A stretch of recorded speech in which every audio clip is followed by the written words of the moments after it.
Ever wonder what that three-digit number really means? The one you hear about all the time, the one that holds the key to your financial future. You know the one. That little number that determines whether you get the car, the house, or even the new credit card you've been eyeing. We're talking about your credit score, specifically, your Equifax credit score.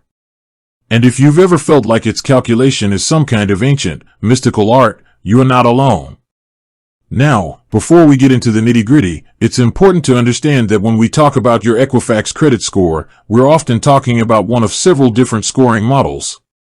The most common one you'll hear about is the FICO score, which is a scoring model used by lenders and is based on the data in your credit report. And while Equifax, a credit reporting agency, doesn't invent the FICO score, it does provide the data from your credit report to create it. There's also the VantageScore model, which was created in a collaboration between the three major credit bureaus, Equifax, Experian, and TransUnion. Both FICO and VantageScore use the information in your Equifax credit report to generate a number. So, for the purposes of this video, when we talk about the Equifax credit score, we're focusing on the key factors that any scoring model will use from your Equifax report to determine your number. Think of it like this: Equifax collects all the ingredients, and the scoring model is the recipe. We're going to break down the most important ingredients. So, let's dive into the 5 major factors that shape your Equifax credit score, starting with the most important one. First up, and this should come as no surprise, is payment history. This one is a big deal. It accounts for a massive 35% of your FICO score. Think about it from a lender's perspective. When they're considering giving you money, the first thing they want to know is, will this person pay me back on time? Your payment history is a direct answer to that question. It shows them if you've paid your bills on time in the past. This includes your credit cards, car loans, mortgages, student loans, and other forms of credit. A clean record of on-time payments is the single most powerful way to build and maintain a strong credit score. On the flip side, late payments, defaults, bankruptcies, and collections can have a devastating effect. The severity of the impact depends on how late the payment was, 30 days, 60 days, 90 days, and how recently it occurred. A single late payment can cause a significant drop, and it will stay on your credit report for up to 7 years. It's the foundation of your entire credit profile, so if there's one thing you take away from this video, it's this: pay your bills on time, every time. Set up auto pay, put reminders on your calendar, do whatever it takes to avoid a late payment. Next, we're talking about amounts owed, also known as your credit utilization ratio. This is a crucial factor and makes up 30% of your FICO score. It's not just about how much money you owe, it's about how much you owe relative to your total available credit. For example, if you have a credit card with a $10,000 limit and you have a balance of $1,000, your utilization is 10%. If that balance is $9,000, your utilization is 90%. Lenders like to see a low credit utilization ratio, as it suggests you're not overextended and you can handle your debt responsibly.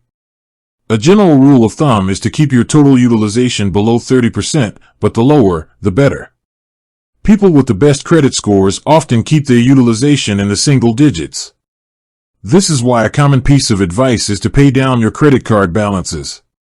It directly impacts this huge portion of your score. Another thing to remember is that closing a credit card can actually hurt this ratio. If you close a card with a $5,000 limit and you have a $1,000 balance on another card, your total available credit just went down by $5,000, making your utilization ratio jump up. The third factor is the length of your credit history, which accounts for 15% of your FICO score. This factor looks at a few different things: the age of your oldest credit account, the age of your newest account, and the average age of all your accounts. A longer credit history is generally seen as a positive.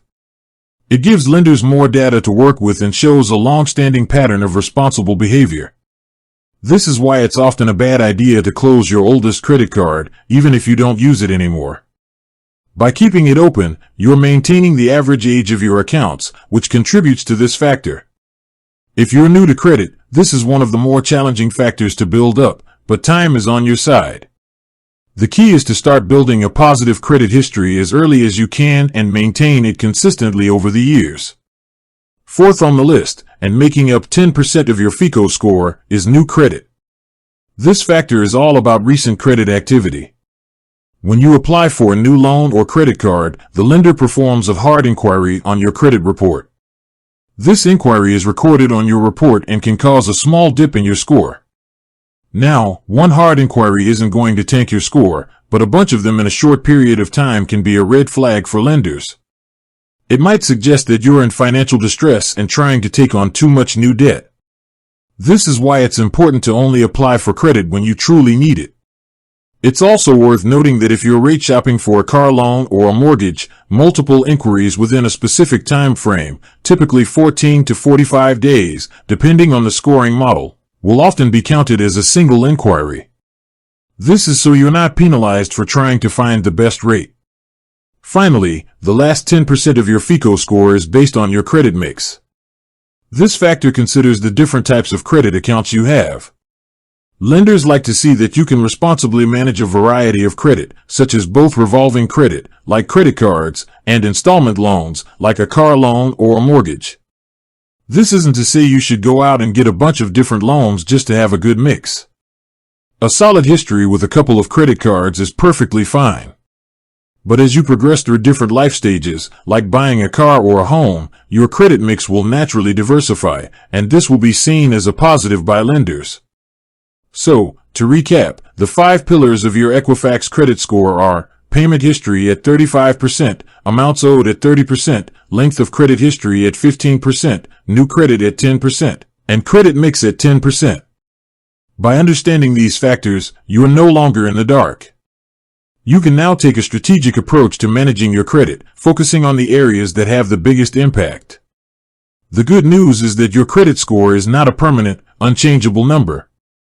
With a little focus and discipline, you can improve it over time. The most effective way to start is by consistently paying your bills on time. If you have high credit card balances, focus on paying them down to lower your utilization ratio. Understanding how your Equifax credit score is calculated is the first step toward taking control of your financial life. It's not about magic, it's about a clear, logical system that rewards responsible financial behavior. By focusing on these 5 key areas, you can move from a place of uncertainty to one of confidence, knowing that you're building a strong foundation for your future. With that said, thanks for watching, and until next time.